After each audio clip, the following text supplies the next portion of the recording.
You're welcome to session 7A, and we're so fortunate to be joined this afternoon by Satyen Sangani, who is the CEO and co-founder, of Alation, who you have absolutely seen their products and services around. And he's going to talk to us about data culture. Satyen, we had a session last time where they asked the audience, would they rather see a technical treatment of something or a cultural treatment? And the answer came down 100% on culture. So you're in a great group here. Tell us how data intelligence drives data culture and innovation. Thank you very much. Thank you, Peter. And it's great to be here today. And it's great to be talking to this August audience again. I think of this conference as really having the practitioner. And so just phenomenal to be here and phenomenal to share what we've learned. And so I'm going to talk about, what the presentation outlines. I think that what you might expect from this presentation is that I, as a software vendor, come here and tell you that there's this category of software called data intelligence, and it is what you need to go buy in order to drive data culture and to innovate. And actually, that's not what I'm planning to tell you at all. And so, maybe that'll tease the lead, but let's get into it. So maybe I'll just start with an introduction. Satyen Sangani, by way of background, I started my academic career or my academic work as an economist, first in a bachelor's degree, but later as a master's candidate. And then, in between, worked on Wall Street for a little bit and did some private equity work, but realized I wanted to build things. And so then went to Oracle and spent 10 years learning how to go build enterprise software, and did a little bit of a dot-com stint before that, but I think I describe myself as an analyst / economist. Sometimes I think of those things as synonymous, turned entrepreneur. And so, in some ways I'm, building a product like Alation for myself, but also because I think it's something that is valuable and that needs to be seen in the world. And so if you're interested, you can certainly follow me on Twitter at Satyex, and that's, I tweet every so often, and certainly can connect with me on LinkedIn and other places. And why you should, maybe consider thinking that I might know something about what I'm talking about is because this company, Alation, that I helped found, built, and I believe we sort of created this category of building a data catalog. And the premise at the time was, quite simple, that we've historically had all of these systems to help manage metadata.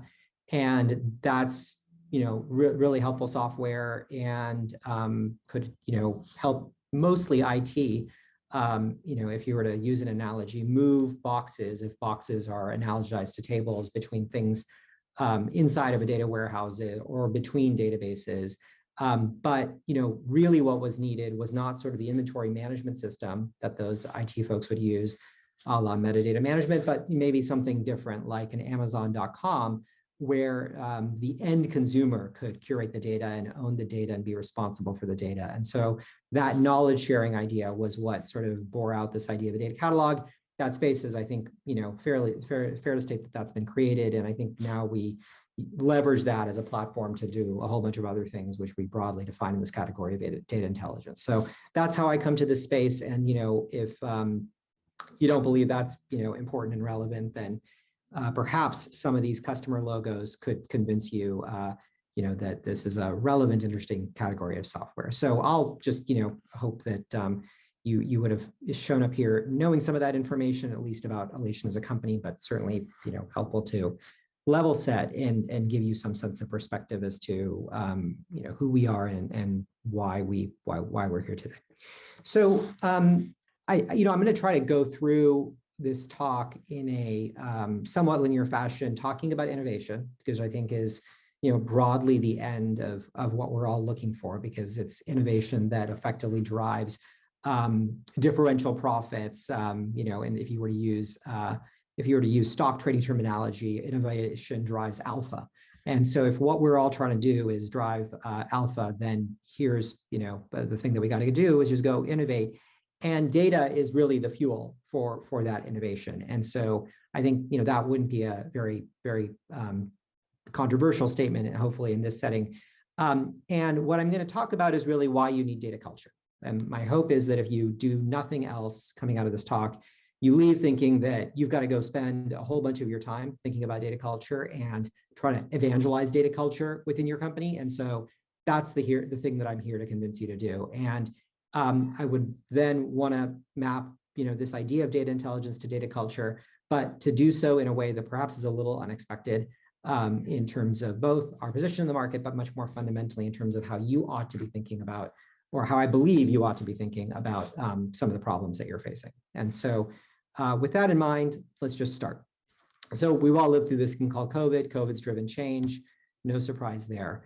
Now, I think everybody believes that this COVID thing is going to have impact, which is obviously, certainly, hopefully you haven't tuned in to hear me say that as the so what statement. But what I think is very interesting coming out of this is that most of the people who are seeing the problem, legitimately don't believe that they have the resources or the commitment to respond to the problem, either from their companies, presumably, or from their larger, funders within the board. And what's even more interesting than that is that 2 out of 3 people believe that this will be the most challenging moment in their career. So we're all trying to grow. We're all trying to build growth into the company strategies that we're building, but we're at this moment, this inflection point of change, and faced with these, very interesting challenges to transform our businesses and to drive growth within our industries, where we know that this disruption point is an opportunity, but we also see it as something that could, be a threat. And with that back text in mind, we see that sort of every industry is affected by these changes. So it's not just some of us, it's by and large all of us who happen to be operating in the world of data, in the world of IT, in the world of any industry, and need to be able to innovate and respond to change. And in this world, we see that there's lots of people who are, in fact, successfully innovating, successfully disrupting. And I'm going to take a couple of examples and show, some very clear mappings between the world of data and the world of innovation. And so this company, HealthIQ, was actually a company started by one of my friends, close friends and advisor. And he started a company because he himself, in this case, his name is Manjal, basically decided to focus on his own health. He was super successful, had just sold another company to Google. And, once he did that, came into a circumstance where he had some health problems of his own, realized that he really wanted to focus on health and wellness, built a community of people who were focused on health and wellness, and realized that what he could do is take that data about all of these people who were well, who were feeling great, who were pursuing healthy habits like working out, like eating healthy, and leverage that to be able to sell them lower cost life insurance, which seems like a relatively obvious thing to do. But what he had to do on the way to selling this lower cost life insurance was prove to actuaries, who obviously leverage data, who obviously need data, that these people were in fact healthy and that the outcomes were in fact going to be better than the other population of people who weren't investing in these healthy behaviors. And he was able to successfully do that, obtain lower cost for lower price insurance, and as a result was able to sell a significantly greater amount of insurance than he otherwise would have, or than otherwise would have been done to a population that hadn't had those same habits. Another company that's innovating in the world of data is a company called Convoy. Some of you may be familiar with this notion of freight forwarding. The idea is that there are, planes, and in this case, trucks that are moving in various places. And you've got a capacity matching problem where some trucks are moving with partial payloads and others are moving with full payloads. And you've also got sort of a package matching problem where you need people to be able to take advantage of the rates that are available to them. And there's also a route optimization problem. And so in a world where you want to be able to optimize every bit of spare capacity, and we've got global warming, how do you do that? Well, Convoy said if we had a whole bunch of information to understand what people were looking to ship and what people were looking to move as a resource, then we could use that data in order to be able to intelligently suggest where people should route their shipments and what pricing to be able to charge those folks. And so another super interesting business model built largely on the back of data. And then a third example is a company called Machinery Network. Perhaps of the 3 examples, likely the least well known. There is obviously a lot of manufacturing equipment in this world. Most of the used equipment gets depreciated and then it gets effectively junked. Machinery Network basically said, look, well, we don't have to basically take all of this equipment that exists.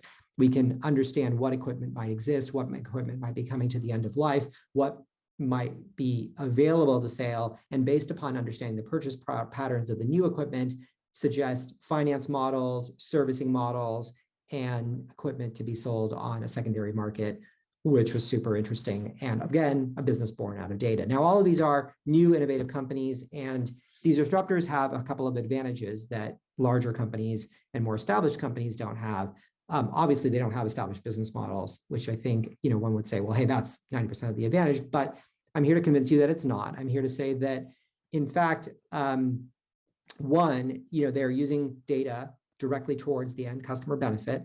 They are generally unsiloed with their data. Data is easily accessible. In fact, it's the core of the business. They produced data as the first goal of their business, and often started without compliance, although in all three of these cases, interestingly enough, you find that compliance reared its head in soon, and particularly in the case of Health IQ, very early in the stage of the evolution of the company.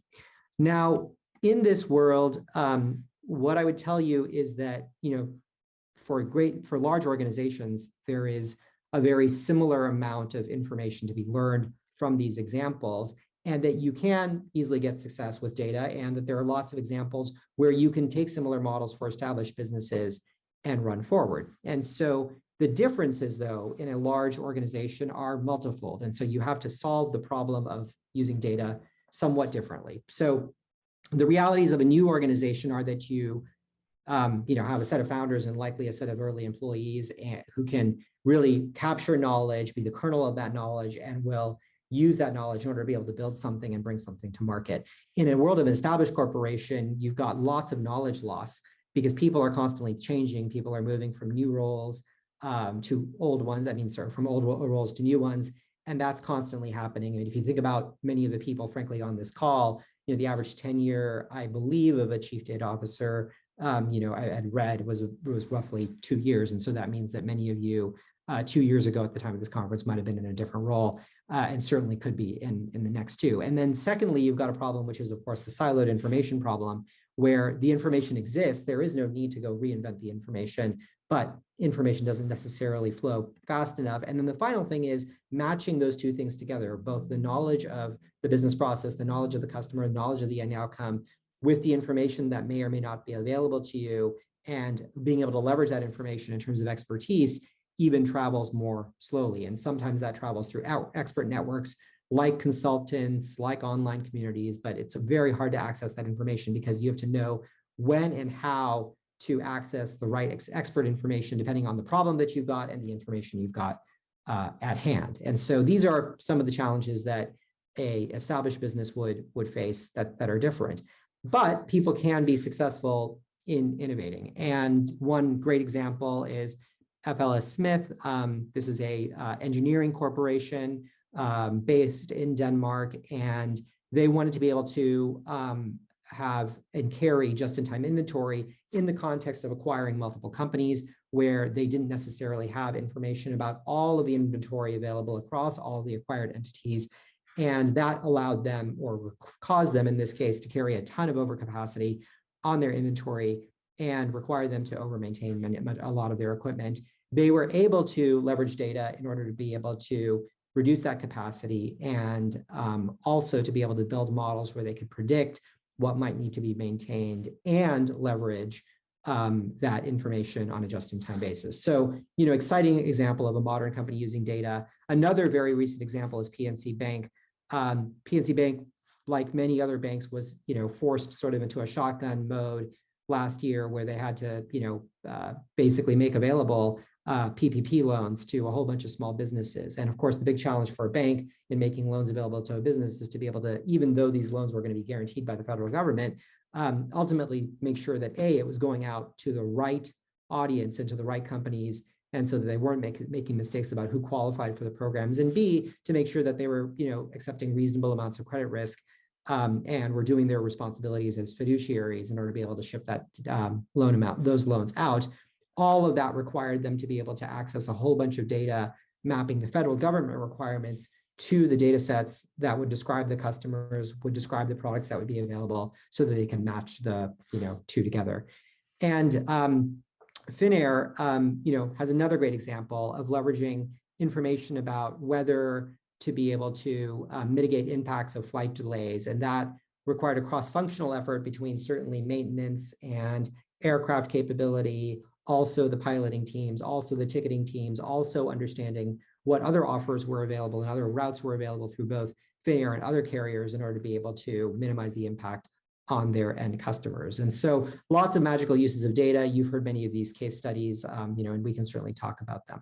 But to get to these case studies, and I think this is where the meat of the talk probably comes into play, you face a lot of hurdles. And I think what a lot of data leaders say is that these ideas of getting data to the line of business so they can be able to use the data often have organizational silos in the way of it and happening. And that often the biggest challenge is this like constant, almost schizophrenia between protecting the business and being able to manage and mitigate risk, and then at the same time driving data availability. And many call this either extremely challenging, which is the highest measure on the scale in the survey, or very challenging, which is the next high. So obviously lots of challenges to get data in front of the business. And here we are in 2021. We've talked about big data. We've talked about new compute platforms, and here we are still talking about getting data in front of the business. And so,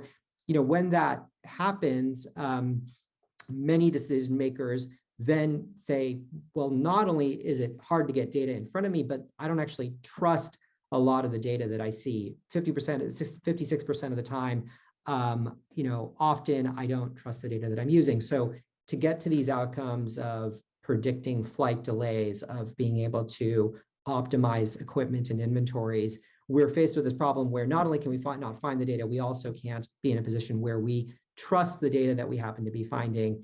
And if we want to do sophisticated things with the data, like build AI models, then you've got other challenges like data quality challenges, where you've got an understanding of whether or not you're feeding these models garbage data or developing the models based upon garbage data. You might not have the right infrastructure. You might have incomplete data, and you might have privacy issues and compliance issues, which of course, become extraordinarily complicated in the context of having this notion of sort of automation and AI in effect. And what's interesting is that the same elements of all of these programs then end up saying that this lack of data democratization, this lack of availability of data, has some real fundamental negative consequences. We can't take advantage of business opportunities. We can't have negative impact, or we have negative impact on revenue. We don't innovate. We're not able to report appropriately. Bad things happen. These are all bad. So we're gonna, all try to fix this. And what I think you'd expect is for me to say that in this world, there's all these pitfalls, right? And you've got lack of visibility around data, and you've got all these silos, and so you might need some, coordination or increased coordination. You've got lack of common definition. You've got lack of trust in data. You've got lack of quality. You might have lack of great context, and then you have the ability to, or inability really, to scale all of this descriptions. And what you might expect from me is for me to say, but the remedy here is, of course, data intelligence. That what you need to do is buy some software, and if you buy some lineage software and some catalog software and some glossary software and master data software and data quality software and data stewardship software independent of your governance software, and if you automate it all with machine learning, everything will be better. Life will be great. There will be flowers and daisies, and angels will be singing from on high. I'm actually here to tell you that that's probably not the right approach to take. That often we see all of these problems with democratization, and our tendency is to try to do what many of us do, whether we're builders or we're engineers or even if we're analysts, and we try to break the problem up into component parts, and we say, okay, if we break them up into parts and we take every piece and we solve it piece by piece, then maybe we're going to drive behavioral change, because then we'll have better quality. And once we have a glossary, everybody's going to look at it. And once we have a catalog, everybody's going to look up data. And the reality is that you can solve every piece, and yet still not achieve success.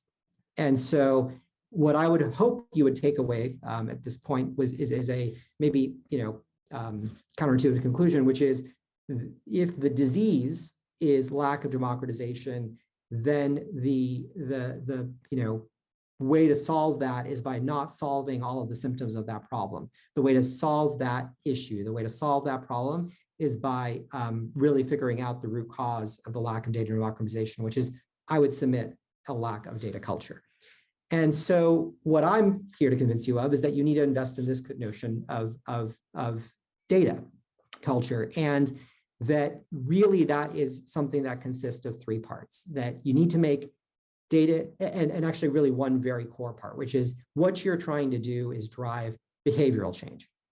And in order to be able to derive behavioral change, if you think about any change that we all try to make, whether we're trying to work out better, eat better food, call our friends more often, whatever it might be that we're trying to make a change of in our life, the first step is acknowledging that we've got a problem. The second is making sure that all the people who happen to influence us in this problem, which in this case is an organizational issue, getting the organization to acknowledge the problem. The second thing is to get everybody to buy into the fact that this is an important problem to be able to solve. And then the third thing is to drive small incremental behavioral change in order to be able to address the problem. So this idea of habit change, this idea of behavioral change, this idea of habit forming is the right way, I would submit, in order to be able to build and develop this idea of a data culture.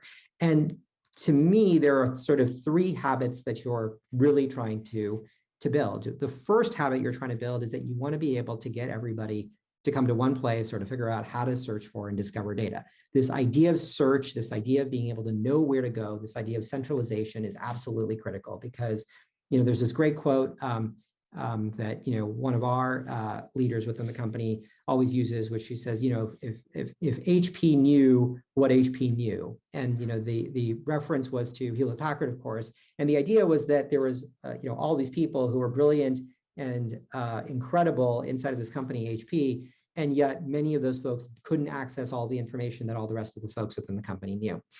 And the second behavioral change that you want to drive is that people understand whatever data that they might have available to them, and that they really focus on this notion of building literacy. And so the session that predated me talked about this idea of literacy. Lots of people will talk about this idea of literacy. I'm so heartened to see that so many people are coming up with programs around literacy. That's something that we're also working on. But this notion of driving data literacy and building data literate habits is, of course, a critical habit to be able to drive.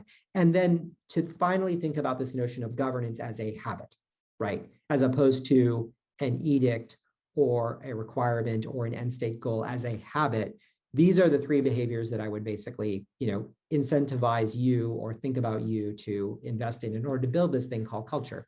So, I think like any habit that you're trying to drive, it starts with, small behaviors. Anybody who's gone through a habit change, knows that if you try to take on too much too quickly, you often end up failing. And so the first thing you need in changing a habit is to be able to say, look, if we want to build this culture around data, if we want to be able to democratize data in whatever format the data exists, whether it's perfect, wonderful, or horrible, we've got to make it available, right? Which is a really interesting and somewhat counterintuitive thing, because often we come and we say, well, we want to make the data available when it's high quality, when it's been mastered, when we've got some clear definitions around it.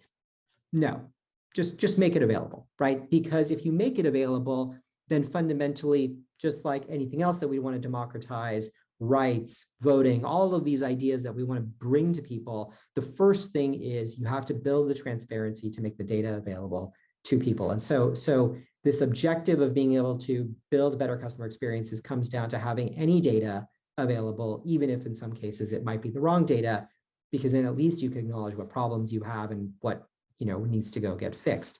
Now, to be able to make the data available, that has to be bolstered with sort of knowledge of what good and bad data happens to be. So if you're putting, there's two ways of being able to fix the problem. One would be, I'm going to always put data out in front of people. That's perfect. The other would be, I'm going to give people the skills to assess when data is perfect and imperfect.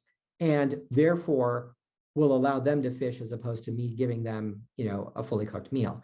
And this idea of data literacy, therefore, is really important because you're not going to be able to tackle all factors and all forms of data literacy quickly, but being able to invest in a program where you're starting to teach your stakeholders about how to use data and how to think about data is another critical habit to be able to develop on this route of being able to build and develop data culture.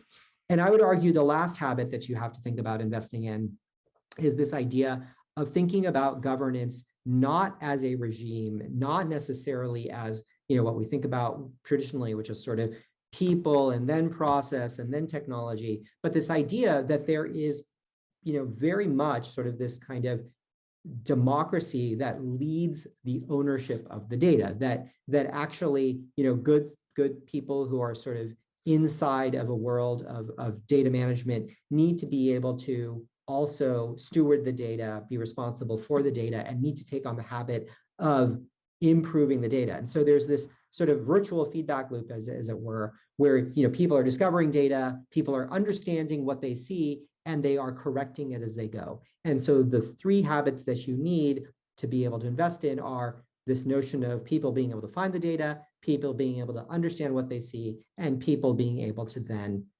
drive change in the data by improving it, whether it's doing that programmatically through algorithms or machine learning, or even on a unitary basis by just changing a description within a field or saying something works and doesn't work.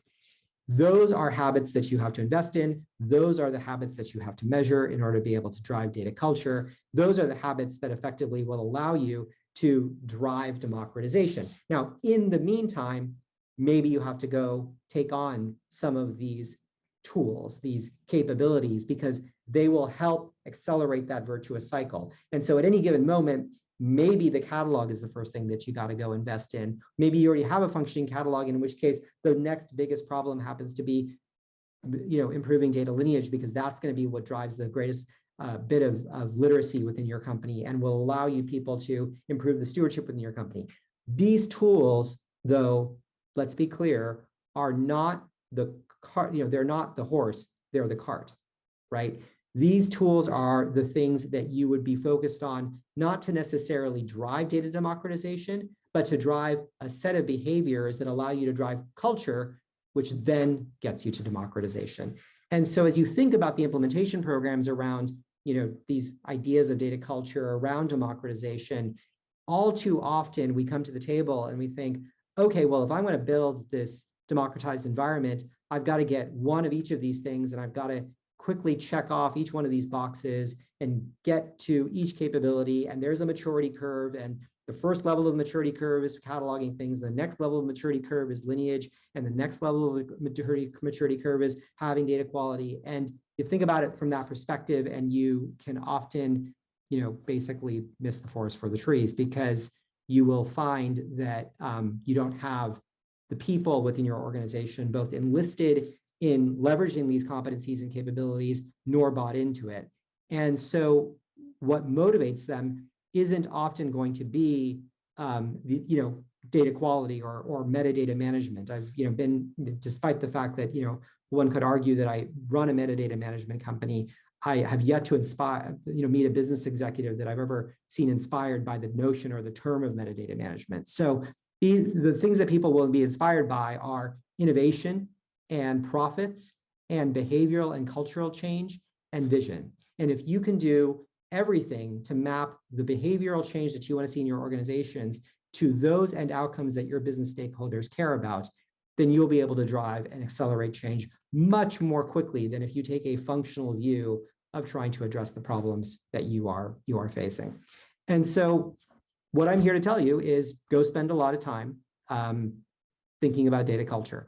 Go spend a lot of time about figuring out how to drive a culture. And if you do that, you could see some significant benefits. We've done some work to both research and quantify what it means to be data-driven. And one of the interesting statistics that we found is that you're 7 times more likely to increase revenues as a result of building these cultures. You're 3 times more likely to have double-digit growth if you've invested in the self-characterized data culture world. And so to the extent that this is something that you need to be able to substantiate. There are great anecdotes, and there are, as I mentioned earlier in the presentation, but there's also aggregated data to suggest that this is something you should do. Now, when you do this, what you're looking for is to measure the outcomes of the behaviors. If you're getting discovered data, if you're getting people literate with data, if you're getting people in a position where they're able to trust the data and also steward it on a consistent basis, you should see these behaviors of data distribution, evidence-based approaches, that language should start permeating the company and should be something that really lives within inside of your culture. But know that nobody is really doing this perfectly. I think there's this interesting paradox. We run this study around data culture, and we ask people to self-assess on data level, the level of their data usage in their organization, as well as their perceived self-maturity, as well as some of the behaviors around data usage. And what we find is the people who think of themselves as being the most mature in each of these capabilities actually happen to be the worst companies in leveraging data. And so what I find interesting is that if you think you're great at this, you probably aren't. And if you think you have a lot of work to go do, you probably still do. And so we're all kind of at this place where we're learning about how to build these cultures and how to build the change management. But the best and easiest way to do that is to start thinking about culture as a problem, and to be maybe the primary problem that you think of, and to start thinking about how to break up those behaviors. And I've suggested one model. That model, probably will apply to most companies, but there may be other extensions and flavors to think about as it applies to your own organization. So do the time to give it some thought. And the last thing perhaps that I'll tell you on this idea of evangelizing data culture is that others are also doing it too. Nearly, 4 out of 5 data leaders say that it's important or essential. And there are certainly a whole bunch of companies that are investing here. So you're certainly not alone, although it's, I think, fair to say that everybody is early in the journey. So don't look for the best in class model, because there are some companies who've done it extraordinarily well. And certainly as an outcome of this presentation, I'd love to connect you with some of them. But we're all kind of trying to learn how to figure out how to change this world into being a little bit more curious, a little bit more rational. And so think of this concept finally of data intelligence as a means to an end, where the end is data culture, where what you're trying to do is drive data culture, where you're trying to drive outcomes. And if you can think about your work in a different way, not functionally oriented, but outcome oriented, I would submit that you would be far more likely to be successful over the course of the coming 1 or 2 years or 3 years that you are in the roles you're currently in. So that's my story, and hopefully it provided some room for thought, but would love to take questions. And again, thank you for sitting in and taking the time. Satyen, thank you so much. It was a great presentation. And yes, we do have people that are asking for copies of the slides, and we do have a mechanism to get those to you. If we don't have them already, they'll be added up into this page that you're looking at on the Wahuva app that's around here. First of all, I have to say that one of your slides really caught me as dead on. No one is inspired by this, right? This is your all the things that need to be done. And it is a very difficult task to get us to say, and you're a CEO, so imagine a data person is coming to you and saying, well, look, I've got to get some better stuff out of data, but before I do that, I've got to have some metadata management and change the data culture and this. And as a CEO, you're going, so can you have it by Friday? Yeah, and it's amazing because it's hard to I think because we live, people in this summit, broadly, as practitioners, we live in these spaces. What we do all day long is think about how do we increase quality, and we all want to do our jobs earnestly and do it well. And so we want to explain, the easiest tendency is to explain why those things are so important to the organization and why we need better quality. But for the most part, most people don't care. They care about their own problems. They don't necessarily care about our problems in getting to the outcomes that they're looking for. And so, but what you need to do is almost reveal the problem to them so that they are sort of enlisted in solving it for themselves. And to the extent that you can create toolings and framework that would allow for that to happen, for them to solve their own problems, to feel their own problems, then you're going to be more likely to be successful. Fantastic. Thank you. Here's another question. I'm just going to try and make sure we get them all in. This is a question from Ali asking, do startups or early stage companies have an advantage to established companies, as the early stage company with the right vision and planning power can win the data and customer satisfaction game more efficiently? Of course, this assumes adequate funding and capable management. Yeah, which is, I think it also fundamentally actually comes down to adequate actually capable management, because money will find, especially in this day and age, money will find anybody who's competent and who has and energetic and who has a great idea. But I think those characteristics, and I've seen those characteristics exist just as much inside of large organizations, inside of startups. Now, startups don't have a existing legacy business to deal with, but it's also the case that startups day one don't have any data, and they don't have the resources, and so there are puts and takes on each position. But if you're sitting inside a big company thinking you can't innovate, hopefully the 3 or 4 of the stories that I mentioned earlier on would convince you that that's in fact otherwise not true, because there's other people who are doing it. It is inspirational, isn't it, to be able to see all of these wonderful things that are happening here. It's one of the reasons we come to these events to do this. Another question here, Satya. Where do we get data culture started in your experience to get out of the vicious cycle? Yeah, I think that's really the most important and most critical question, right? So there's always, the journey of 1,000 miles, and what is the most critical step that I start with? And I think just very simply thinking about those 3 habits, whether it's enlisting people in sort of the stewardship of data, with data governance, it's, driving literacy within the company and being able to get people to assess what's good or bad, or discoverability. I would come down, if knowing nothing about any circumstance or your organization, I would come down and say discoverability is the start point. You think about Google. Google allows you to search for answers. It allows you to learn how other people are searching for answers, because every time you search for something, you're effectively just retreading some pattern or some territory that millions before you have tried to tread. And so this idea of discoverability, I think, is really critical, because it's the first step that gets everybody, sort of enlisted in the idea that they can own their own destinies. That said, every company is different, and you would have to assess within your own company where you think the habit is falling down and which of the first steps is going to be the most valuable for you. And in some cases, that's going to be investing in literacy programs. In some cases, that's going to be investing in governance. But, broadly speaking, picking that point is going to be probably the most strategic thing you do, to the extent that you buy into the framework. Thank you for that. I think we have time for one last question here before we run out of time. Please discuss any storytelling strategies you've seen that are successful to communicate the inspiring vision around data. Well, I think the first and most important is to tell them, and to tell them consistently, and to tell them repeatedly.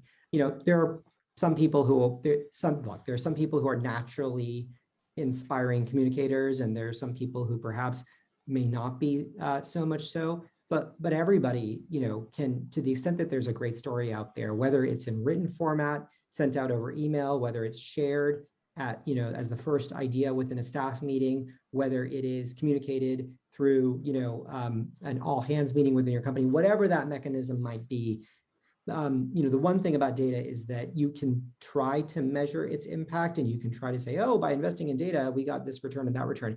Those measures will always be subjective, because, just like measuring in education, it's hard to measure the impact of knowledge, but we all know there is one. And I think the ability to sort of humanize it, to tell us, to be able to create those stories within your company and invest time in order to be able to build those stories is absolutely critical. So I wouldn't focus, I would tell you to not focus so much on how well you're telling the story, how strategic the story is, but to just really learn the stories of data inside of your company and to socialize them as much as possible. And if you do that, they'll get better over time, and people will share more stories. But that idea of sort of getting out there and telling your stories within your company, or even if you can't within your company, to go find stories, from folks like me and others who, obviously are trying to talk about success within data, gosh, that's the most important thing, because everybody's looking for inspiration and the motivation to change, and stories are, one of the major fuel points to be able to do that. Well, we have had a very inspirational talk here today. Judging from the questions, we can't quite get to them all, Satya.